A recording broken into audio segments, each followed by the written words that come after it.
Update naman tayo sa lagay ng panahon mula sa ating ka-weather BNC resident meteorologist Benison Estareja. Pinky, naging maaraw at mainit muli sa maraming lugar sa Luzon ngayong Biyernes dahil sa mahinang habagat or southwest monsoon, habang nakapalibot pa rin ang tatlong sama ng panahon sa labas ng ating PAR. Isa na dyan ang bagyong may international name na Saudel na patuloy ang paglakas habang nasa dagat Pasipiko.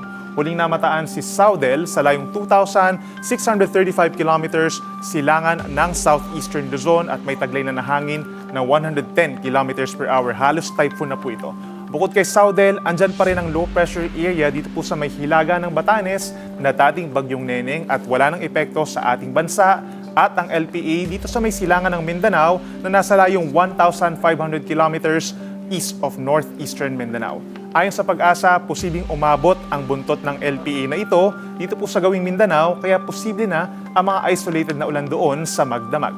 Base sa pagtaya ng Pag-asa, tatawirin ng bagyong Saudel ang Northern Mariana Islands ngayong Sabado at posibleng pumasok ng Philippine Area of Responsibility bilang typhoon. Once makapasok po ng PAR, tatawagin ito sa local name na Obet o yung magiging pang-apat na bagyo na for the month of August. Sabi ng Pag-asa, hindi nakikita ang magla-landfall o tatama sa kalupaan ng bagyong Obet sa alinmang panig ng ating bansa. Subalit posible nitong palakasin ng habagat simula sa araw ng Lunes. Kaya ka-weather, namnamin na po ang kalmadong panahon sa Luzon hanggang araw ng Sabado at paghandaan na ang posibleng malalakas na ulan by early and middle of next week. Bukas, August 22, araw ng Sabado, maraming lugar pa rin po sa Luzon ang makakaranas ng maaraw at mainit na panahon kabilang ang Metro Manila. So pwede pang maglaba o mamasyal.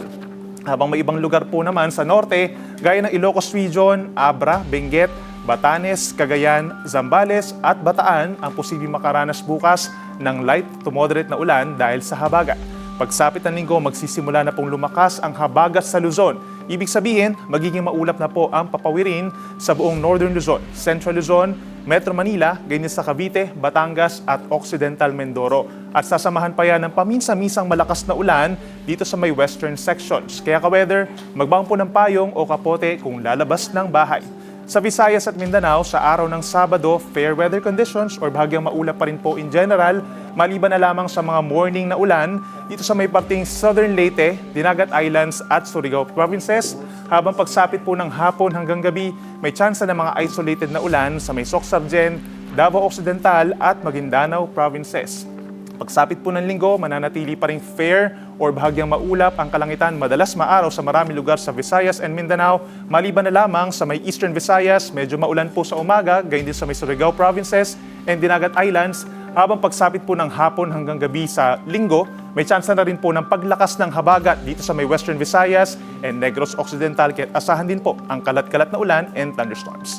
At yan muna napapanahong balita ngayong Biyernes. Ako po inyong ka-weather, Benison Estareja, na nagsasabing ang swerte darating sa tamang panahon.